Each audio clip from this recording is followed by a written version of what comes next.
Harka fuunee shamaa akkam jirtu kabajamoo dhaggeeffattootaaf daawwattoota Keelloo Miidiyaa odeeffannoon guyyaa irraa of harkaa qabnu kunooti. Saudi Arabiyaan lammiilee Itoophiyaa murtii du'aa itti murteessite du'aan adabaa akka jirtu himame. Lammiilee Itoophiyaa 47 mana hidhaa bulchiinsa Naajiraan Sijinaa lammii hidhaa jiran kan adabbii du'aa itti murtaa'e keessaa yeroowwan garaa garaatti 40 isaanii irratti adabbii du'aa raawwachuu maddeen irraa dhaga'ame.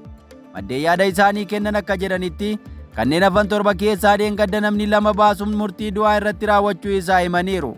Kanneen adabbii du'aa irratti raawwatame Muhammad Ahimad dhalataa Wadaay, Ramadaan Abduu dhalataa warra Jaarsoo Lagamiitti akka ta'e himame. Lammiileen Itoophiyaa duutitti murtaa'e hedduun imala seeraan alaatiin karaa Yemaniitiin gara Saudi Arabiyaa wayita seenan dallaalotaan baala sammuu namaa adoochuu baachifamanii otoo deemanii waliin qabaman. Hedduun isaanii waanuma baatanii akka hin beekne kan himan maddeen erga mana murtii dhaqanii achitti baala sammuu namaa adoochuu ta'uu isaa baruu isaaniiti himama. Mana murtiitti falmanii akka ofii akka hin kabachiifne biyya sanaaf haaraa ta'uu fi afaan Arabaa wallaaluun danqaa guddaa akka itti ta'e warri yaada kennan dubbataniiru.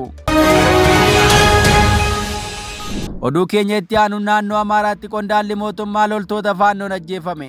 Naannoo Amaaraa godina Goojjam Ba'aa Eneemayi keessatti itti aanaan bulchaa kaleessa ganama ajjeefamuu isaa Dochobaleen gabaaseera. Naannoon Amaaraa sochii humnoota faannoon raafamaa akka jiru yoo ta'u, haleellaan kun sochii riphee loltoota naannichaa jabaataa jiraachuu isaa agarsiisaa jedhame. Akka gabaasa Dochobaleetti waajjira dhimmoota kominikeeshinii mootummaanichaa wabeeffatee baasetti itti aanaa bulchaa godinichaa fi itti gaafatamaa waajjira hojii fi ogummaa obbo Addisuu Tashaalee ganama kaleessaa sa'aatii 12 walakkaa irratti osoo mana jireenyaa isaatii ba'ee gara waajjira isaa deemaa jiru rasaasaan ajjeefame. Bulchiinsi kun ibsa kenneen ajjeechaa kanaaf namoota gara jabeeyyii jedhee waamuu fi humnoota hidhatee naannoo sana keessatti socho'an faannoo himateera. Ibsichi yeroo fi bakka adda addaatti lubbuun namaa darbaa akka jirus caqasee faannoon Amaaratti dhibbana humnoota faannoo magaalaalee hanga to'atanitti adeemaa jiraachuun mootummaan sochii kana to'achuu dadhabuu isaatiif ragaadha jedhameera. Oduu keenya birootiin hojiin qulqullina barnootaa mirkaneessuuf hojjetameen qabxiin barattootaa fooyya'aa jira jedhame. Ministeerri barnootaa Itoophiyaa hojii qulqullina barnootaa mirkaneessuuf hojjetetti milkaa'uu himeera. Ministeerichi hojiilee qulqullina barnootaa mirkaneessuuf hojjetamaniin qabxiin barattootaa fooyya'aa akka jiru dubbate.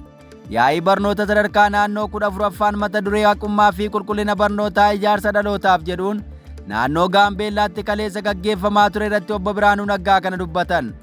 Profeesar Biraanuu Naggaa ergaa yaa'ii kana irratti dabarsaniin guddinni fi qormaanni biyyaa akka dhugoomuu dhaloota ogummaa fi naamusaan gahoome horachuu yoo danda'amedha jedhaniiru.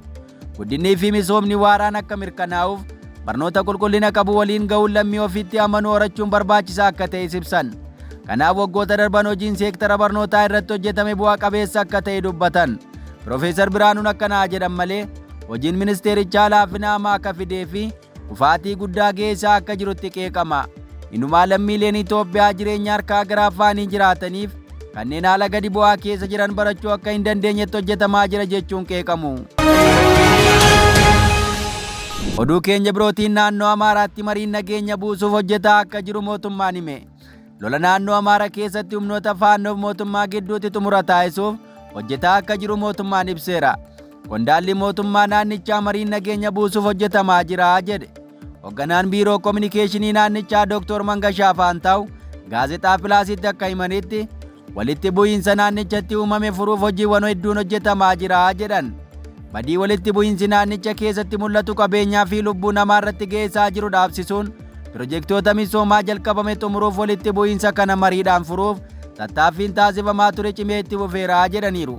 Walitti bu'iinsa naannicha keessa jiru kana karaa nagaan xumuruuf hojiileen hooggansa gubbaa hanga jalaatti gurmeessuu, humnoota nageenyaa irratti riifoormii hojjechuu, waamicha nageenyaa taasisuu hojjetamuu isaa dubbataniiru. Oduu keenya birootiin sagantaan nyaata addunyaa hongee aanaalee Somaalee keessatti mudachuu danda'an qolachuuf qophii eegaluu ibse. Sagantaan nyaata addunyaa WFP'n mootummaa Itoophiyaa waliin ta'uudhaan hongee onkoloolessaa hanga muddee bara 2025 gidduutti naannoo Somaalee aanaalee 15 keessatti mudatuun dhiibbaa dhufuu danda'u qolachuuf qophii eegaluu ibse. Akka sagantaa nyaata addunyaa ibsetti sagantaan qophii duraa kanaa kan eegalan sababa mallattoolee hongee ji'oota adoolessaa fi hagayya bara 2025 keessa mul'atanii turanii fi mallattooleen hongee kun kan adda baafaman meeshaa map roomii jedhamu fayyadamu yoo ta'u, meeshaan kunis aanaalee balaa hongeetiin sadarkeessuun addaan baasuuf gargaara.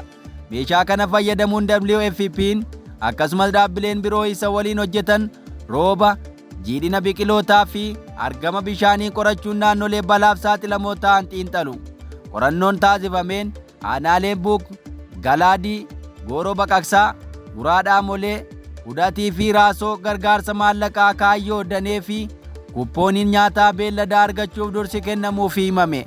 Haa ta'u malee sababa hanqina maallaqaatiin aanaalee balichaaf daran saaxilamoo ta'an lamaan jechuunis Hudatii fi Galaadii irratti xiyyeeffachuudhaan maatii 935 gargaaruuf akka hojjetu beeksiseera. Kana malees qophaa'inii fi damdamannaan hawaasaa akka jabaatuuf ergaan akeekkachiisa dura aanaalee 15 hunda keessatti ni tamsa'a jedhame. Sagantaan nyaataa addunyaa tarkaanfiiwwan qophii duraa taasisu kun jiruuf jireenya hawaasichaa eeguu, nyaata kunuunsuu fi badiinsa beelladaa hir'isuuf kakaayeffate ta'uu eeruun waajjira dhimma alaa federaalaa Jarmanii irraa maallaqni doolaara Ameerikaa miliyoona 4.7 dhiibbaa gogiinsa hawaasaa saaxilamoo irraan ga'uu maluu deeggaruuf akka oolu ibse.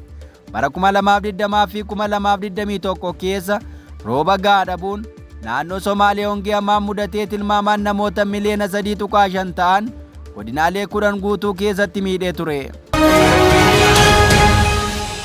Oduu keenya dhumaatiin qabsoon dargaggoota Madagaskar harka waraanaa galuu isaati himame. Warraaqsi dargaggoota Afrikaa yeroo hedduu butamuun beekama. Tibbanas fincila guddaa hanga masaraa mootummaa raasuutti kataasisan dargaggoonni Madagaskar qabsoon isaanii butamuu akka hin oolle himamaa jira. Biyyattii gaggeessaa akka ture bakka kaafamus amma gaggeessummaan biyyattii akka harka waraanaa jala galeera jedhame. Haalli kun ammoo yaaddoo gaaffii uummataa san ukkaamsuu qabatee akka as deemu tilmaamameera. Sochiin qeerroo Madagaskar kan Oromiyaa keessa waggaa 7 dura tureen kan wal fakkaatu yoo ta'u, akkaataan inni itti butames kan wal simu ta'uu isaatu himama.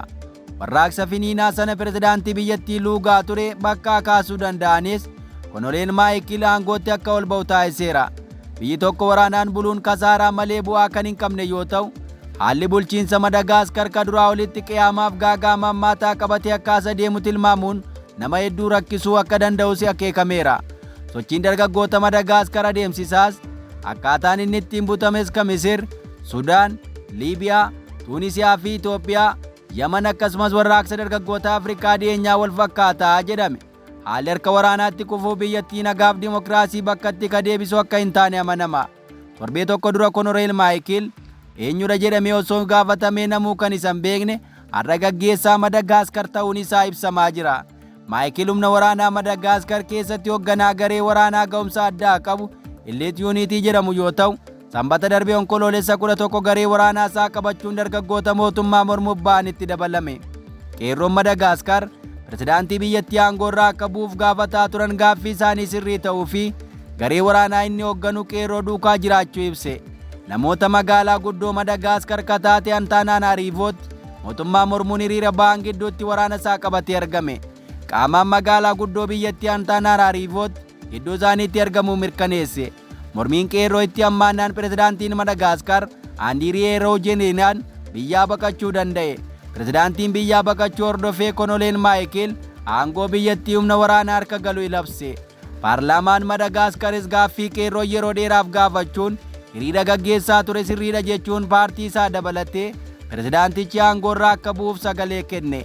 Waa'ee nama amma gaggeessaa Madagaskar ta'e Konoleen Maayikil Raandaariniyaan guyyoota dura namuu waa'ee isaa akka beeku hin turre.